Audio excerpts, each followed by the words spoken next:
Certa vez eu trabalhei no lugar e durante o meu trabalho, todos os dias à tarde, via um menino ouvir a pregação do Evangelho.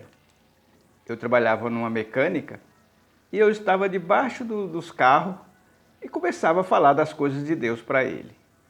Aí ele sentava, ficava do lado, horas e horas me ouvindo e tinha uma curiosidade muito grande de saber das coisas. Compensação, tinha os adultos do lado, poucos se interessavam pelas coisas de Deus, entretido com outras coisas. E ali eu, dia após dia, falava com aquele menino e eu percebia que ele ouvia com muita atenção, fazia perguntas. Aí no outro dia voltava novamente. E aquele menino, ele estava sendo instruído, só que ele não olhava para a minha condição, cheio de graxa, debaixo de um carro, e também ele não olhava para o português que eu estava transmitindo, que eu estava falando. Ele só queria ouvir a palavra de Deus. Como eu disse, os adultos entretidos com seus negócios para lá e para cá e ninguém ouvia a palavra, né?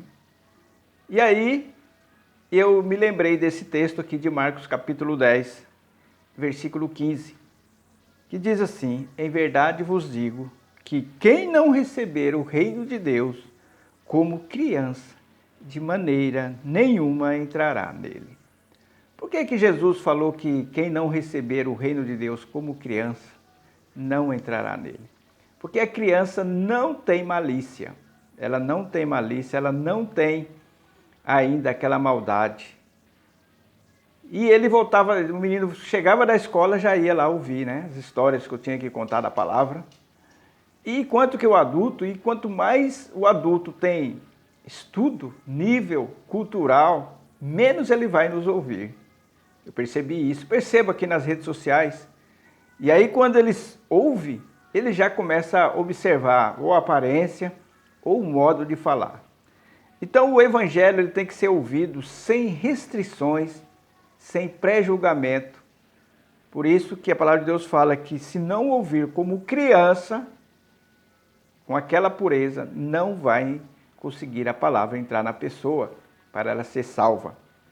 Por isso que Jesus aqui no 14, os discípulos queriam impedir, né, as crianças, diz assim: Jesus, porém, vendo isso, indignou-se e disse: deixai vir a mim as criancinhas, e não as impeçais, pois delas é o reino de Deus.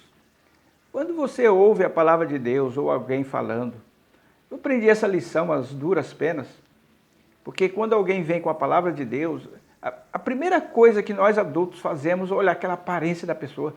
Ah, ele está falando tão errado. Não, a gente tem que falar, Deus está falando através dele. Às vezes, onde eu moro aqui, tem uma pessoa que vem fazer os cultos do outro lado da rua, e aí ele fala um português assim bem, e eu falo para Deus: Senhor, o Senhor vai falar através dele. Eu fico bem atento no que ele está falando e Deus fala. É isso que Deus quer de cada um de nós. E Deus fala na boca dele, fala do humilde, né? Então por isso que nós devemos tomar muito cuidado quando entrar esses maus pensamentos, essas coisas do coração vier à nossa mente, tira isso imediatamente. Lembre-se desse texto aqui. E aí a palavra de Deus vai fazer o efeito que tem que ser feito. Que Deus possa te abençoar e te guardar em nome de Jesus. Amém.